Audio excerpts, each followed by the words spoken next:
શ્રી બાલકૃષ્ણ લાલજીના એક સ્વરૂપને શ્રી વિઠ્ઠલેશની બાલ મનોવૃત્તિ સેવામાં લાગી રહે એ હેતુસર ખેલ સહિત સેવા માટે શ્રી મહાપ્રભુજીએ બાળક શ્રી વિઠ્ઠલેશને શિરે પધરાવી દીધા. ખેલતા ખેલતા એક દિવસ એક અદ્ભુત દ્રશ્ય સાકાર થયું.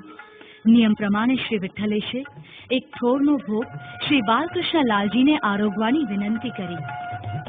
અને જુઓ ને, શ્રી બાલકૃષ્ણ લાલજી તો ભાવનાત્મક રીતે આરોગવાને બદલે સાક્ષાત રીતે ઠોરને શ્રી હસ્તમાં ઉપાડી આરોગવા લાગ્યા.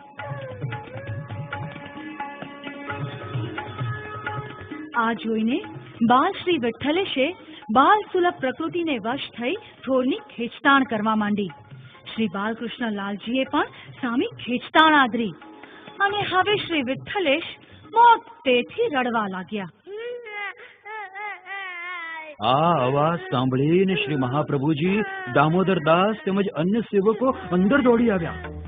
એ સૌએ ઠોરની ખેંચતાણ વાળું પેલું અલૌકિક દ્રશ્ય જોયું. એ જોઈને સૌએ અત્યંત પ્રસન્નતા અનુભવી. અંતે શ્રી મહાપ્રભુજી મધ્યસ્થી થયા અને ઝઘડાના નિવારણ માટે બીજો ઠોર લાવી શ્રી વિઠ્ઠલેશને આપ્યો. તરત શ્રી વિઠ્ઠલેશે બીજો ઠોર શ્રી બાલકૃષ્ણલાલજીને આપ્યો.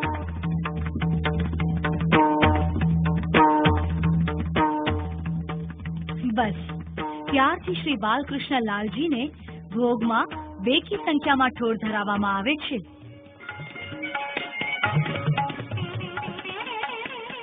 બાલ્યકાળની રમતમાં પણ જ્યાં સ્વરૂપ અને સેવા જ સામેલ હોય ત્યાં સારસ્વત કલ્પની શ્રી હરિની લીલાને સાકાર થવામાં શીવાર.